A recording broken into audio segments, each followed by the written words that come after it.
Welcome to the Cultivating Health Equity Stories podcast. In this captivating series, we delve into the heart of health equity, sharing stories that illuminate the path toward a fairer, more inclusive healthcare landscape. Our mission is to amplify voices, challenge norms, and inspire change. Here is your host, Dr. Throy Campbell, a research scientist on health equity issues. Welcome to the Health Stories podcast. Today, an incredibly inspiring guest, Khrystin Motton, is here to share her journey with us. Kristen was diagnosed with stage 2 Hodgkin's lymphoma. Despite the initial success of 6 months of chemotherapy, her cancer activity returned, leading her to undergo additional treatments, including more chemotherapy, radiation, immunotherapy, and ultimately a stem cell transplant. Today, Kristen is cancer-free and passionately committed to educating others about her experience. Her story is a powerful testament to resilience, faith, and the advancements in medical treatments. Kristen, we're thrilled to have you on this podcast to share your stories and your insights. How are you doing today? I'm doing amazing. Thank you for having me. Right. Thank you. Again, I value this time with you, and we look forward to hearing about your journey. And we want to start with getting to know about Mhm. your background. So, can you share a bit about yourself and your life before your diagnosis? For well, was 35 when I was diagnosed. Hmm. So if we rewind a little bit, my goal for that year before my 35th birthday, I was like, okay, I want to get in the best shape of my life. So I was focused on that. And my career was really at a high and, growing my clientele. Everything was kind of going really well. And then there was a major shift at the end of that year, and that's how I got diagnosed with Hodgkin's lymphoma. So, business was going well, life was going hmm well, you were in the best shape of your life, and then this happened. Yeah, things just got a little weird, and there were some symptoms that were going on, and I just kind of excused it, like, oh, maybe I'm just tired, or maybe my iron is low, like just excusing a lot of things, and then it kind of hit me like a ton of bricks. You did.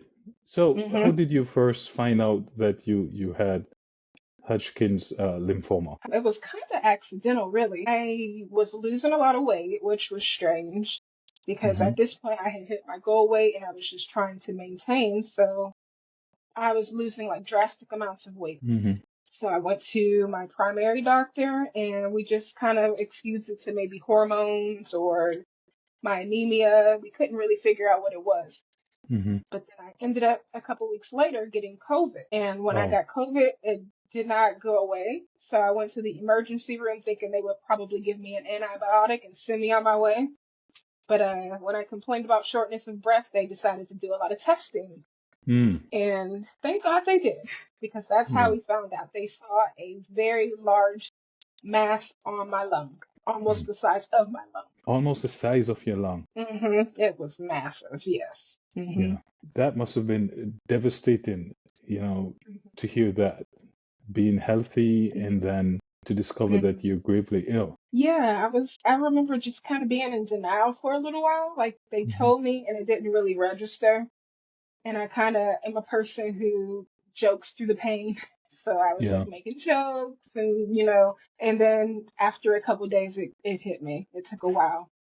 Did you know anyone with cancer diagnosis at the time? Have you had any family member or friend? Yeah, I have a couple family members. I have leukemia, breast cancer, and no one with my specific diagnosis, though. Yeah, but I'm trying to get a sense of, how you felt when you discovered your diagnosis and hmm what were your thoughts of what were you going to go through hmm with treatment and so forth. Yeah, there were a lot of emotions. Definitely took a couple days to just feel everything I needed to feel, cry, whatever I needed to do. And then a lot of doctors were kind of telling me like, it's not ideal to have cancer, but if you are going to have cancer, Hmm. Hodgkin's lymphoma is a good one to have because it's very treatable. Hmm. So they just kept saying to me, it's very treatable. You're going to be just fine. So once they started saying those type of things to me, I felt a little bit better about it. And, You yeah, found hope there. You found some hope in the type of yeah, diagnosis. absolutely. What were your friends' reactions when, or your family, when you shared with them your That was situation? hard. My mom is always the strong one, so she kind of didn't really show a lot of emotions. Like she had to be there for me. So, Yeah. everyone else was very emotional. Like, it kind of gets to a point where you're telling people this news and you have to comfort them. So, a lot of And me, go ahead.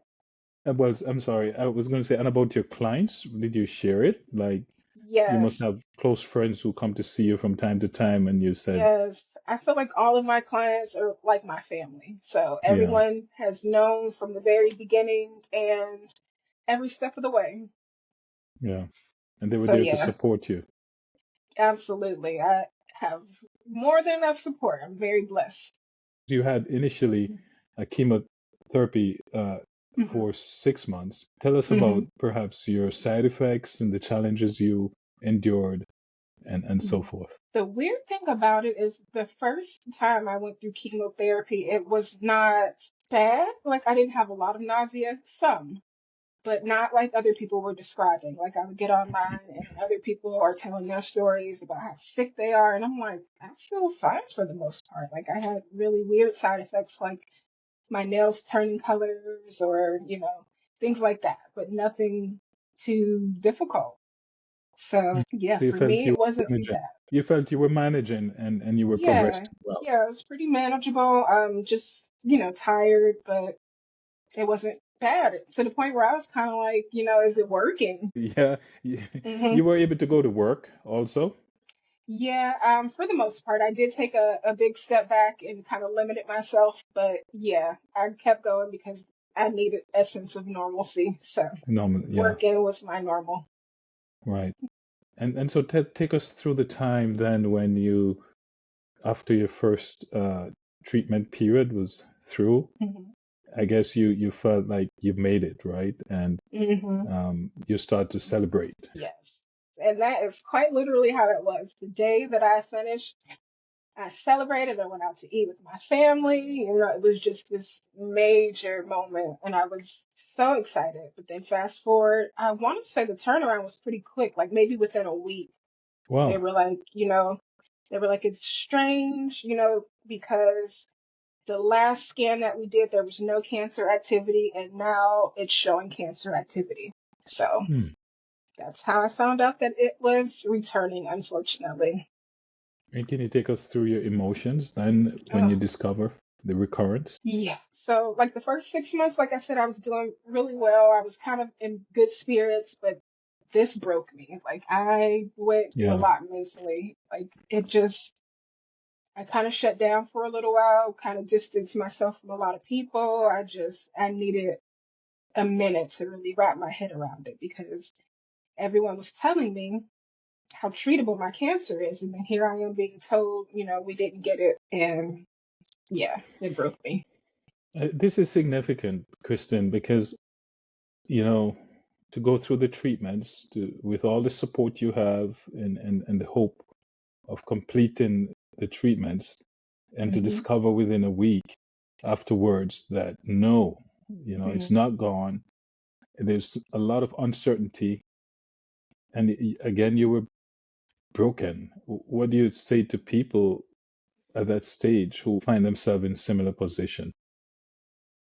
That's one because that's something I still haven't really wrapped my head around. It's like a lot of trauma there. Yeah. But the best thing I can say is to keep going. Like you just have to keep going, even when you don't feel like it. Keep going. It was frustrating. I'm like, I did everything that I was supposed to do, and I didn't get the results that everyone was promising. So, yep. So again, you were mentally strong through the first 6 months, and then recurrence. Now it's not just body, but mind and body. Just trying to be strong, trying to not show people, what I'm going through. First, you were sharing with friends and they were there for you, but now hmm you were so disappointed, you started to keep things to yourself. Yeah, I would word it in a way to make it seem like it wasn't as bad, just to kind of protect other people's feelings. Like it was just part of me being in denial and also just not wanting to tell people like, hey, it's coming back. So I kind of would word it like, there's still some cancer activity that they need to get rid of, but I would kind of like spin it in a way that it was like more digestible for people, if that makes sense. Life comes at us in ways that we often can't manage, right? hmm But somehow we normally find the inner courage to fight these struggles. But when it hmm gives you a second bang, right, then you wonder if your belief, hmm if you're a spiritual person, if God is hmm real, Yeah. why am I having this a second time? Why am I going through this another time? It's hmm something to experience. I can't describe it, Yeah. you know. hmm Yeah, yeah. Yep. I mean, I went through all of that, just questioning God and all the things. But if it wasn't for God, I would not be here today. And I appreciate you saying that because sometimes we feel like our present challenge is so much we can't see God in it. Mhm. Yeah. I know you do some hairdressing work. For a lady to lose the hair, what's the significance? How bad is that? Can you I speak to think, that? Because you yeah, see clients, their hair yeah. is everything, right? Is their Uh-huh. beauty, is their hmm womanhood. And now Yes. to lose your hair, you have a story to hmm tell about the hair, right? Yes, and I've been through that with a few of my clients where they, needed their hair cut because they were losing it from cancer treatment. So to experience it firsthand was rough because, yeah, like you said, women, our hair is very important to us. It's like Mm, you feel like you're losing a part of your identity and your femininity even, mm-hmm, because not only do you lose the hair on your head, I lost a lot of my eyelashes, my eyebrows, mm, like I mm, did not recognize the person in the mirror. But to combat that, I just kind of, would go about my normal routine, wear wigs and makeup and things to make me yeah. feel better about myself, like when I went out in public. So yeah, that's hard. And does that affect your work today? You've had the experience where you've lost your hair. You like you find satisfaction in helping people with hmm their hair. Totally making sense. Yeah. Yeah, It's like it's more important to me to make people feel their most beautiful and their most confident. yeah. And in a way, I'm kind of like that heals me a little bit, Mm. to make other people feel that way. What I did to kind of heal that part of me was I really changed the way I spoke to myself. It was really Yeah, important to me that I uplifted myself and look in the mirror and tell yourself you're beautiful. You're not yes, your hair. You have so much more to offer yeah. than the outside. But even with what you are, currently looking like on the outside, you're still beautiful, you're still worthy. So that's what I would say. Just keep saying those positive affirmations to yourself until you believe them. Cancer then is somewhat character building. You hmm know, it makes you examine your inner self or discover Absolutely. your inner self. Yeah, Yeah, I experienced a lot of growth mentally. Like you mature a lot when you go through this and you grow so much as yeah, a person.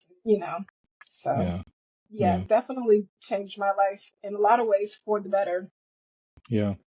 So, hmm Kristen, you were going through treatment. Tell us how you came to a place where you had to do stem cell transplant, because that's like, uh the ultimate. Yeah. So another string of bad luck. I did the chemo for, I want to say 3 or 4 months. And then after that, they had already planned to do the stem cell transplant because they were like, okay, it's likely that you'll have another recurrence. So we Right. want to prevent that. So I was preparing for the stem cell transplant and then I did another PET scan and it still wasn't gone. Mm. So after all that chemotherapy, still wasn't gone. And the next thing they wanted to try was radiation. So I did about a month of radiation. Wow. Yeah. And after that, it still wasn't gone. Yeah. So then they put me on immunotherapy, which I am still currently doing just to build up Yeah, my immune system. right. And the plan is for December, we are going to try again for the stem cell transplant. Okay, I get you. Mhm. So you're still awaiting possible Yep, it's been stem pushed cell back transplant. several times. So, how how did your family and friends taking all this journey Mhm. that you've been on They're, today? Because it uh, persists, right? And yes.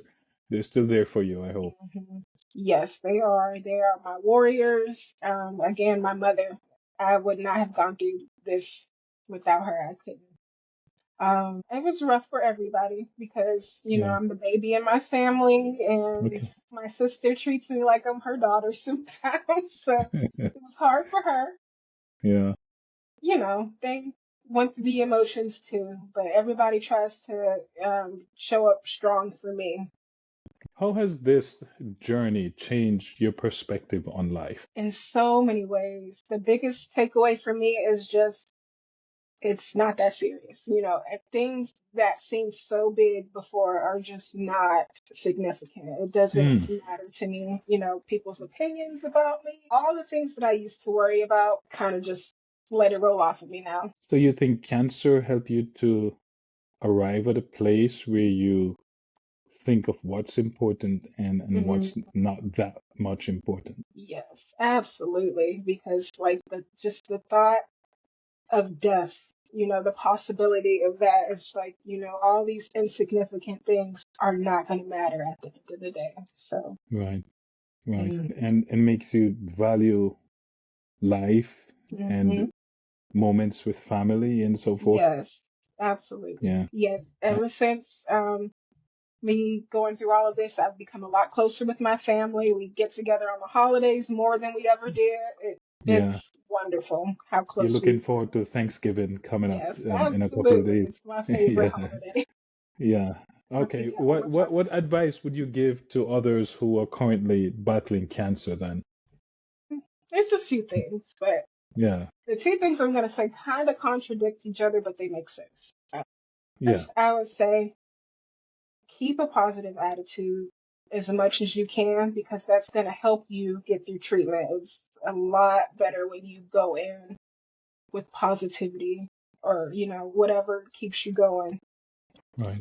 And then I would say also feel your feelings, feel your emotions. If you're sad, be sad, but Mhm. just don't stay there. Allow yourself to feel what you need to feel. If you need a couple days to just cry it out, whatever you need to do, but Yeah. don't stay there. Lift yourself back Yeah. up and keep going. Yeah. Because we're humans, right? And Absolutely. hmm yeah. And if So where you you shove find all those feelings down, they're going to come up at some point. and as you said, dealing with your feelings, expressing yourself is a part of the journey, a part of hmm overcoming. But Yes, but just don't stay there in despair. exactly. Be your own advocate. Like pay attention to your body and kind of have an idea of things, like know, what your normal heart rate is or your blood pressure, things like that. So that you're able to pay really close attention to what's going on with yourself because, the doctors don't always get it right. You got to take care of you. Right. So hmm advocate for yourself. Yes. Let your doctor understand exactly what's happening in hmm your body. Can we talk about that for a sec? Because we hmm see our doctors as the authority. hmm They understand the body, but hmm nobody understands your body better than you do, right? Exactly. Right. Yeah. My therapist put it the best way. She said, there's, they have many, many patients, but there's only one you. So they're looking at Mm, all these people. You have to look at you individually because nobody's going to look out for you like you. right. Right. I appreciate that. hmm Again, one theme I detect from this conversation is how we see the body against the mind, the hmm body against who you are. hmm And however, you have to control your body and control hmm and believe in yourself and advocate Yes. for yourself. hmm Yeah. Yeah. Yep. What motivates you to advocate? on TikTok? What motivates you then to keep telling your story? I'm going to be really honest. I did not want to at first. I was Yeah, feeling like I'm kind of a shy, reserved person. I didn't really want to put myself out there, but I yeah. kept receiving messages from God. I Mm, would see something online that mentioned like your testimony, shared your testimony. And then right. I came across something in the Bible that says something kind of along the lines of the pain you're going through is setting you up to be a comfort for others. So Mm. I'm like, okay, I hear you, God. I hear this is what you want me to do. Yeah. So yeah, I just started Well, sharing. I was originally kind of doing it for other people because when I didn't know what was going on, I wish I had me. You know what I mean? To mm, be like, look, this is what you need to do. right. So that's how it started. But then they ended up healing me, just getting it out and relating to other people who are going through the same thing. Like it's been incredible. The Yeah. community. Well, I appreciate this is one of the platform you get a chance to tell your story on, and I Yes, I'm appreciate grateful. you Hmm. sharing and opening up and telling us about your background and so forth. Is Hmm. there anything I missed? Anything you thought I might ask you that I haven't, or something you might have wanted to share that we haven't touched on? No, I mean, Yeah. just pray a lot and keep Yeah. moving. That's You're a spiritual person, right? absolutely, Yeah. absolutely. Hmm. Yeah. And you've saying that this journey has drawn you closer to your God. Completely. Yeah. Yep. And I Yeah. feel like as horrible as it is, it was necessary. This was a very necessary part of my story. Mm. And I've grown and become a much better person. I pay more attention to my health. Like there's so many things that came out of this and I had no idea how strong I was. So this showed me I'm very strong and very resilient. Truly, cancer or any illness for that matter can either Mhm. take us down or build Mhm. us up in that we Yep. become stronger. And Hmm. you have for sure. Yeah. Yeah. Well, Kristen, I appreciate this conversation and all you've shared. It's invaluable, and I hope and know you will continue to tell your story in your own and unique ways. I appreciate Hmm. it. I appreciate you. Thank you so much for allowing me to just share my knowledge.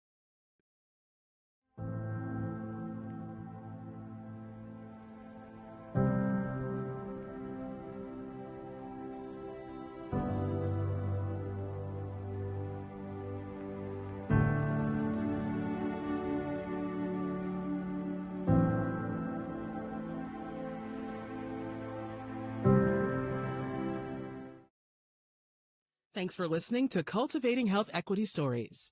Remember, our mission is to amplify voices, challenge norms, and inspire change. Go to cultivatehealthequity.com, sign up on our email list, subscribe for future episodes, and find the resources mentioned in the show notes. Until next time.